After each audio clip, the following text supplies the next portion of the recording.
आप सुन रहे हैं मुंशी प्रेमचंद्र की सर्वश्रेष्ठ उपन्यास गबन। अध्याय 19। प्रातःकाल रमा ने रतन के पास अपना आदमी भेजा। खत में लिखा, मुझे बड़ा खेद है, कल जालपा ने आपके साथ ऐसा व्यवहार किया तो उसे ना करना चाहिए था। मेरा विचार यह कदापि ना था कि रुपए आपको लौटा दूं। मैंने सर्राफ की ताकीद करने के लिए उससे रुपए लिए थे। कंगन 2-4 रोज में अवश्य मिल जाएंगे। आप रुपए भेज दें। उसी थैली में 200 रुपये मेरे भी थे, वह भी भेजिएगा। अपने सम्मान की रक्षा करते हुए जितनी विनम्रता उससे हो सकती थी उसने कोई कसर नहीं रखी। जब तक आदमी लौट कर ना आया वह बड़ी व्यग्रता से उसकी राह देखता रहा। कभी सोचता कहीं बहाना ना कर दे या घर पर मिले ही नहीं या 2-4 दिन के बाद देने का वादा करे। सारा दामोदार रतन के रुपए पर था। अगर रतन ने साफ जवाब दे दिया तो फिर सर्वनाश। उसकी कल्पना से ही रमा के प्राण सूखे जा रहे थे। आखिर 9 बजे आदमी लौटा। रतन ने 200 रुपये तो दिए थे मगर खत का कोई जवाब ना दिया था। रमा ने निराश आंखों से आकाश की ओर देखा। सोचने लगा, रतन ने खत का जवाब क्यों नहीं दिया। मामूली शिष्टाचार भी नहीं जानती, कितनी मक्कार औरत है। रात को ऐसा मालूम होता था कि साधुता और सज्जनता की प्रतिमा ही है, पर दिल में यह गुबार भरा हुआ था। शेष रुपयों की चिंता में रमा को नहाने खाने की भी सुध ना रही। कहार अंदर गया तो जालपा ने पूछा, तुम्हें कुछ काम धंधों की भी खबर है कि मटर गश्ती ही करते रहोगे? 10 बज रहे हैं, अभी तक तरकारी भाजी का कहीं पता नहीं। कहार ने त्योरियां बदल कर कहा, तो का 4 हाथ गोड़ कर लई, कामे से तो गवा रहीन बाबू मेम साहब के तीर रुपया लेबे का भेजिन रहा। जालपा, कौन मेम साहब? कहार, जौन मोटर पर चढ़कर आवत है। जालपा, तो लाए रुपए? कहार, लाए काहे नहीं, पृथ्वी के छोर पर तो रहत है, दौरत दौरत गोड़ पिराए लाग। जालपा, अच्छा, चटपट जाकर तरकारी लाओ। कहार तो उधर गया। रमा रुपए लिए हुए अंदर पहुंचा तो जालपा ने कहा, तुमने अपने रुपए रतन के पास से मंगवा लिए ना, अब तो मुझसे ना लोगे। रमा ने उदासीन भाव से कहा, मत दो। जालपा, मैंने कह दिया था रुपए दे दूंगी, तुम्हें इतनी जल्द मांगने की क्यों सूझी? समझी होगी कि इन्हें मेरा इतना विश्वास भी नहीं। रमा ने हताश होकर कहा, मैंने रुपए नहीं मांगे थे, केवल इतना लिख दिया था कि थैली में 200 रुपये ज़्यादा हैं, उससे आप भी भेज दिए। जालपा ने हंसकर कहा, मेरे रुपए बड़े भाग्यवान हैं, दिखाऊं? चुन चुन कर नए रुपए रखे हैं, सब इसी साल के हैं, चमाचम, देखो तो आंखें ठंडी हो जाएं। इतने में किसी ने नीचे से आवाज़ दी, बाबूजी, सेठ ने रुपए के लिए भेजा है। दयानाथ स्नान करने अंदर आ रहे थे। सेठ के प्यादे को देखकर पूछा, कौन सेठ? कैसे रुपए? मेरे यहाँ किसी के रुपए नहीं आते। प्यादा, छोटे बाबू ने कुछ माल लिया था, साल भर हो गए, अभी तक 1 पैसा नहीं दिया।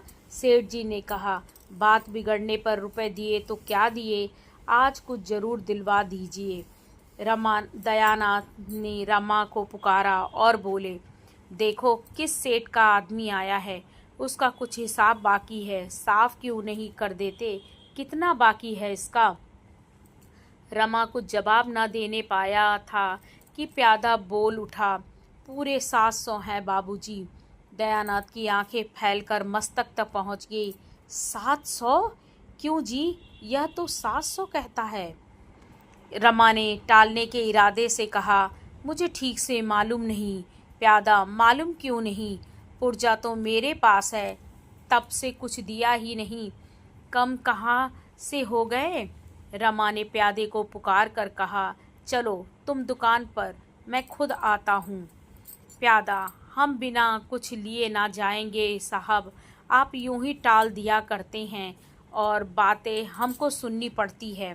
रमा सारी दुनिया के सामने जलील बन सकता था, किंतु पिता के सामने जलील बनना उसके लिए मौत से कम ना था।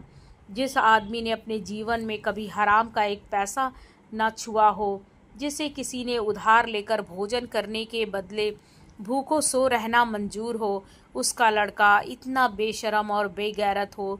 रमा पिता की आत्मा का यह घोर अपमान ना सह सकता था। वह उस पर यह बात प्रकट न होने देना चाहता था कि उसका पुत्र उसके नाम को बट्टा लगा रहा है।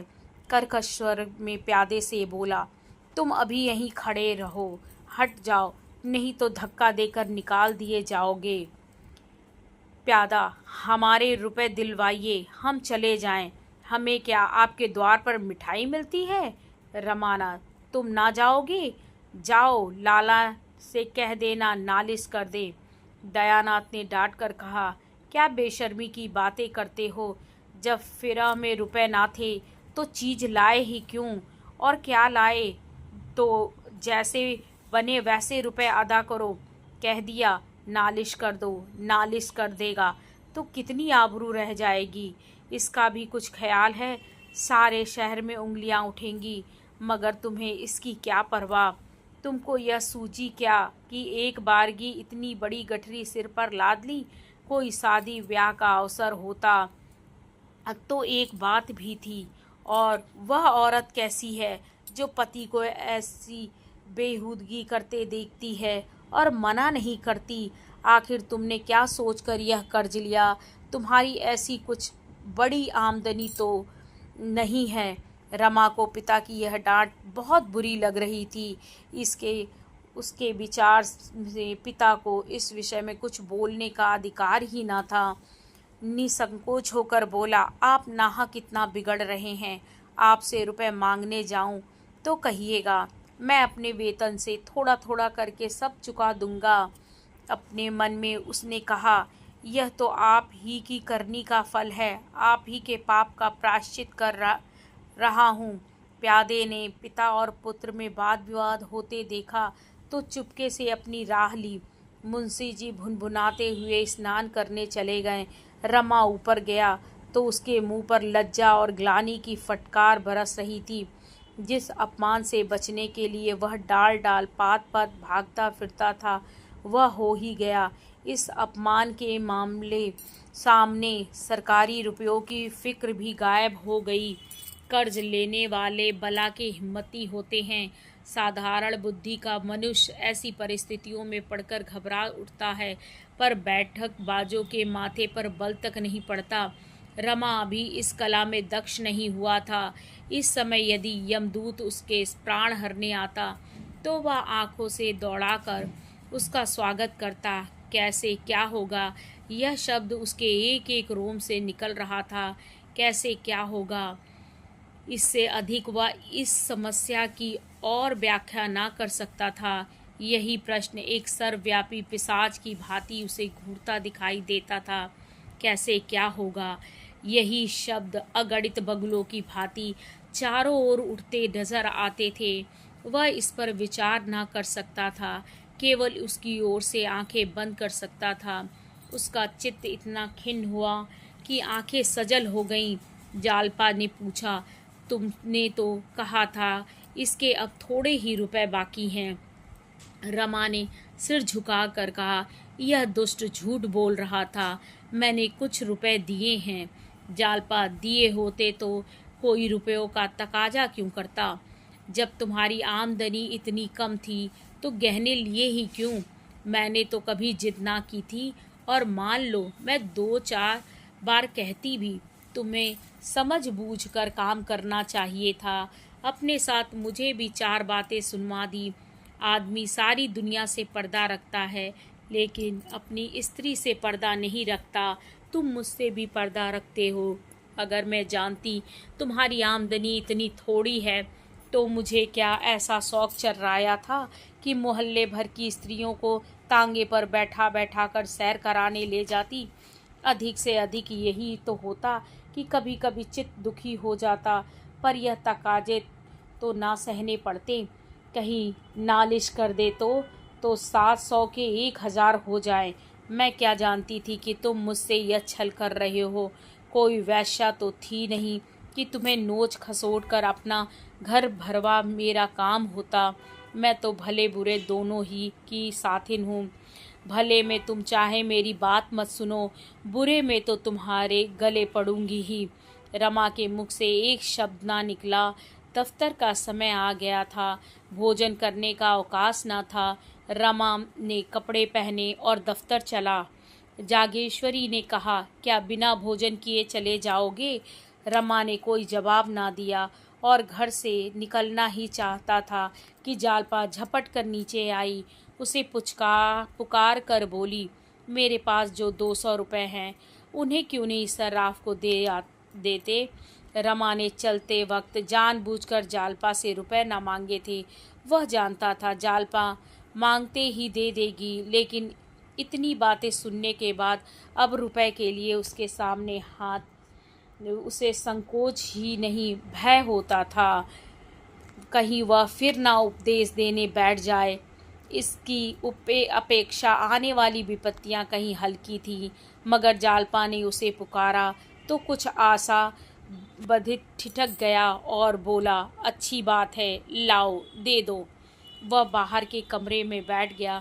जालपा दौड़कर ऊपर से रुपए लाई और गिन गिन कर उसकी थैली में डाल दिए। उसने समझा था रमा रुपए पाकर फूला ना समाएगा, पर उसकी आशा पूरी ना हुई। अभी 300 रुपए की फिक्र करनी थी। वह कहाँ से आएंगे? भूखा आदमी इच्छापूर्ण भोजन चाहता है, 2-4 फुलकों से उसकी तृष्टि नहीं होती। सड़क पर आकर रमा ने एक तांगा लिया और उसमें जॉर्ज टाउन चलने को कहा। शायद रतन से भेंट हो जाए। वह चाहे तो 300 रुपए का बड़ी आसानी से प्रबंध कर सकती है। रास्ते में वह सोचता जाता था, आज बिल्कुल संकोच ना करूँगा। जरा देर में जॉर्ज टाउन आ गया। रतन का बंगला भी आया। वह बरामदे में बैठी थी। रमा ने उसे देखकर हाथ उठाया। उसने भी हाथ उठाया, पर वहाँ उसका सारा संयम टूट गया। वह बंगले में ना जा सका। तांगा सामने से निकल गया। रतन बुलाती तो वह चला जाता। वह बरामदे में ना बैठी होती तब भी शायद वह अंदर जाता, पर उसे सामने बैठे देखकर वह संकोच में डूब गया। जब तांगा गवर्नमेंट हाउस के पास पहुंचा तो रमा ने चौंक कर कहा, चुंगी के दफ्तर चलो। तांगे वाले ने घोड़ा उधर मोड़ दिया। 11 बजते बजते रमा दफ्तर पहुंचा। उसका चेहरा उतरा हुआ था, छाती धड़क रही थी। बड़े बाबू ने जरूर पूछा होगा, जाते ही बुलाएंगे। दफ्तर में जरा भी रियायत नहीं करते। तांगे से उतरते ही उसने पहले अपने कमरे की तरफ निगाह डाली। देखा कई आदमी खड़े उसकी राह देख रहे हैं। वह उधर ना जाकर रमेश बाबू के कमरे की ओर गया। रमेश बाबू ने पूछा, तुम अब तक कहाँ थे? जी, खजांची साहब तुम्हें खोजते फिरते हैं। चपरासी मिला था? रमा ने अटकते हुए कहा, मैं घर पर ना था, जरा वकील साहब की तरफ चला गया था। एक बड़ी मुसीबत में फंस गया हूँ। रमेश, कैसी मुसीबत? घर पर तो कुशल है। रमाना, जी हाँ, घर पर तो कुशल है। कल शाम को यहाँ काम बहुत था। मैं उसमें ऐसा फंसा कि वक्त की कुछ खबर ही ना थी। जब काम खत्म हो करके उठा तो खजांची साहब चले गए थे। मेरे पास आमदनी के 800 रुपये थे। सोचने लगा इसे कहाँ रखूँ। मेरे कमरे में कोई संदूक है ही नहीं। यही निश्चय किया कि साथ लेता जाऊं। 500 रुपये नगद थे, वह तो मैंने थैली में रखे। 300 रुपये के नोट जेब में रख दिए और घर चला। चौक में 1-2 चीज़ें लेनी थी। उधार से होता हुआ पहुंचा तो नोट गायब थे। रमेश बाबू ने आंखें गाड़ कर कहा, 300 के नोट गायब हो गए? रामानंद, जी हाँ, कोट के ऊपर की जेब में थे, किसी ने निकाल लिए। रमेश, और तुमको मारकर थैली नहीं छीन ली? रमानंद, क्या बताऊं बाबूजी, तब से चित्त की जो दशा हो रही है वह बयान नहीं कर सकता। तब से अब तक इसी फिक्र में दौड़ रहा हूँ। कोई बंदोबस्त ना हो सका। रमेश, अपने पिता से तो कहा ही ना होगा? रामानंद, उनका स्वभाव तो आप जानते हैं, रुपए तो ना देते, उल्टी डांट सुनाते। रमेश, तो फिर क्या फिक्र करोगे? रमानाथ, आज शाम तक कोई ना कोई फिक्र करूँगा ही। रमेश ने कठोर भाव धारण करके कहा, तो फिर करो ना। इतनी लापरवाही तुमसे हुई कैसे, यह मेरी समझ में नहीं आता। मेरी जेब से तो आज तक एक पैसा ना गिरा। आंखें बंद करके रास्ता चलते हो या नशे में थे? मुझे तुम्हारी बात पर विश्वास नहीं आता। सच सच बतला दो, कहीं अनाप शनाप तो नहीं खर्च कर डाले? उस दिन तुमने मुझसे क्यों रुपए मांगे थे? रमा का चेहरा पीला पड़ गया। कहीं कलई तो ना खुल जाएगी। बात बनाकर बोला, क्या सरकारी रुपए खर्च कर डालूंगा? उस दिन तो आपसे रुपए इसलिए मांगे थे कि बाबूजी को एक ज़रूरत आ पड़ी थी। घर में रुपए ना थे। आपका खत मैंने उन्हें सुना दिया था। बहुत हंसे, दूसरा इंतज़ाम कर लिया। इन नोटों के गायब होने का मुझे खुद ही आश्चर्य है। रमेश, तुम्हें अपने पिताजी से मांगते संकोच होता हो तो मैं खत लिखकर मंगवा लूं? रमा ने कानों पर हाथ रखकर कहा, नहीं बाबूजी, ईश्वर के लिए ऐसा ना कीजिएगा। ऐसी ही इच्छा हो तो मुझे गोली मार दीजिए। रमेश ने एक क्षण तक सोचकर कहा, मुझे विश्वास है शाम तक रुपए मिल जाएंगे। रमानाथ, हाँ, आशा तो है। रमेश, तो इस थैली के रुपए जमा कर दो।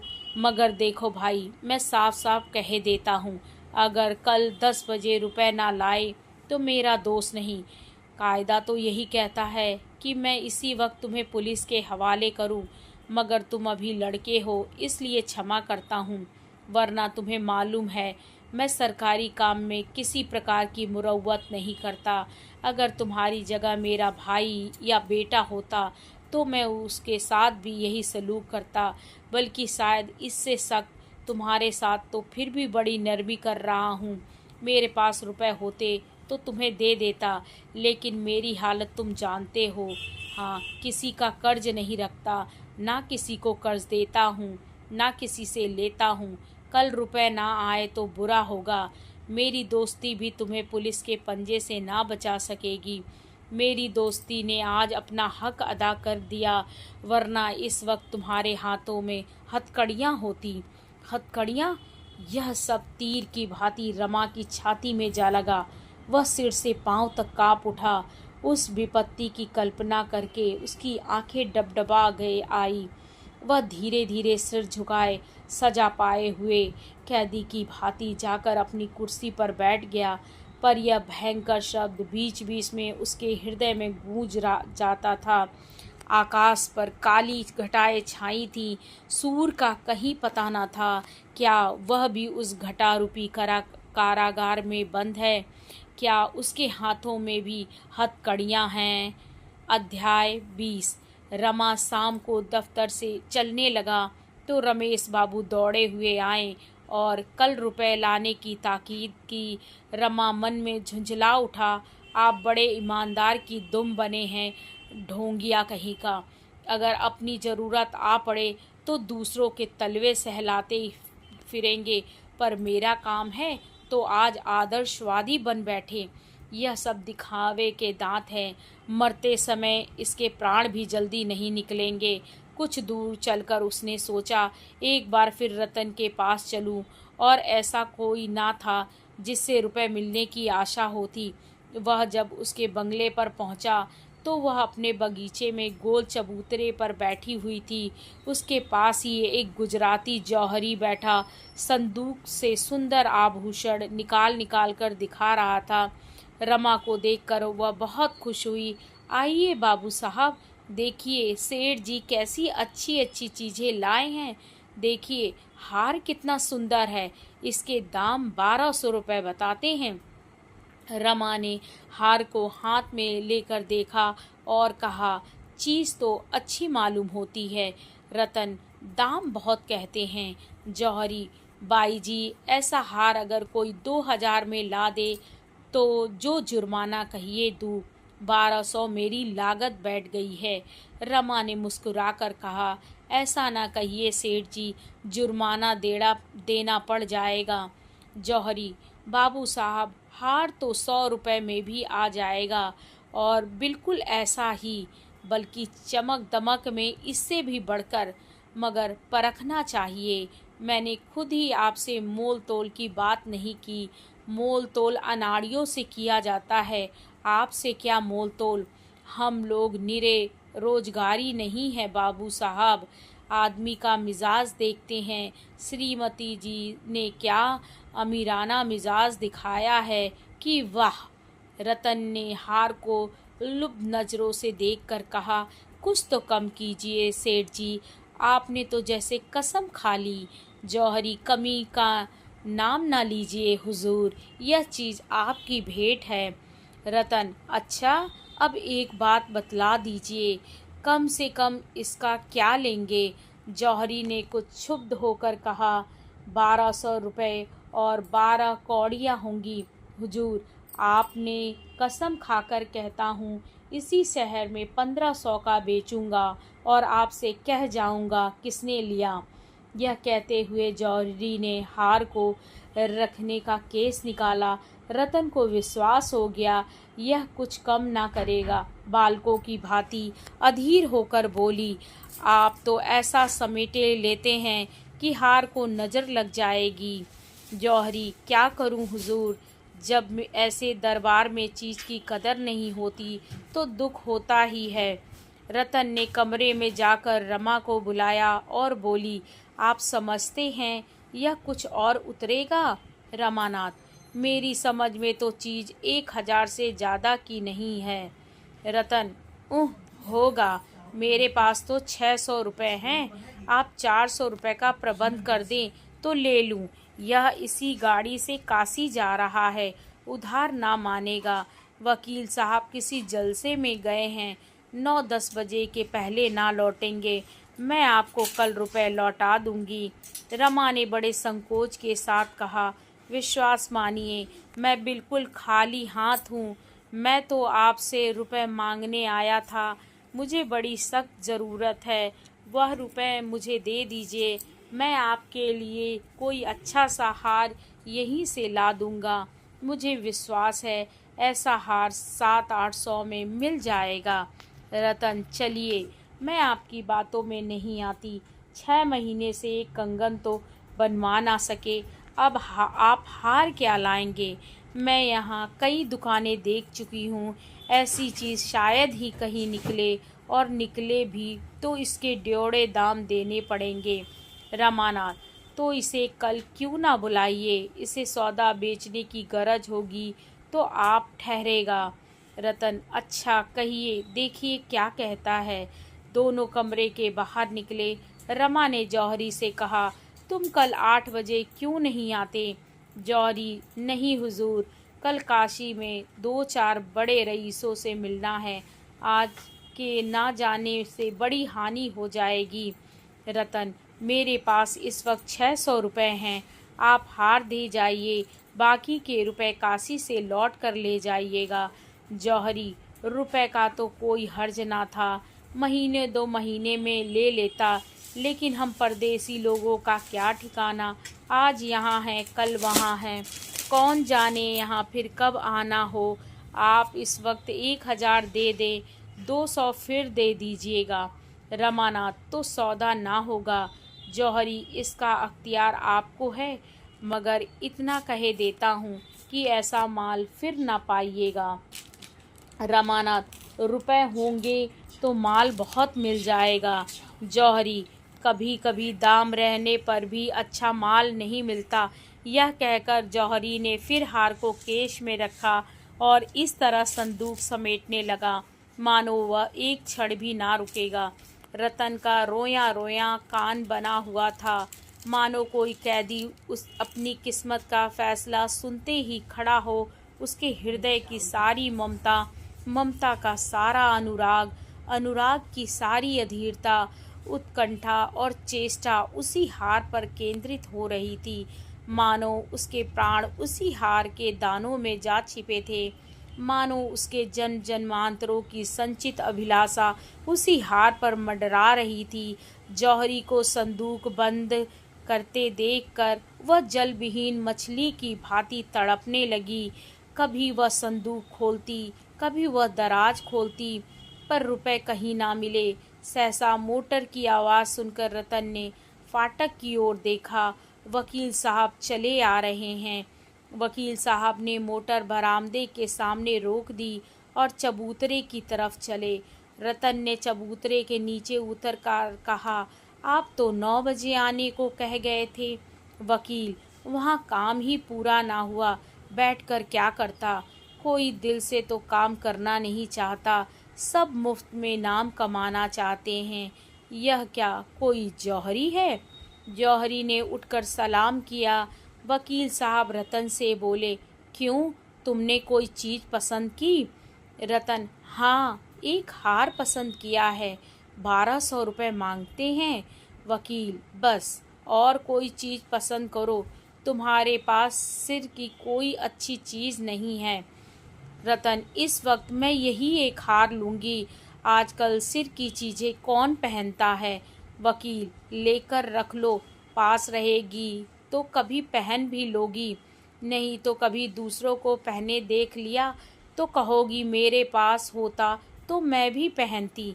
वकील साहब को रतन से पति का सा प्रेम नहीं, पिता सा स्नेह था।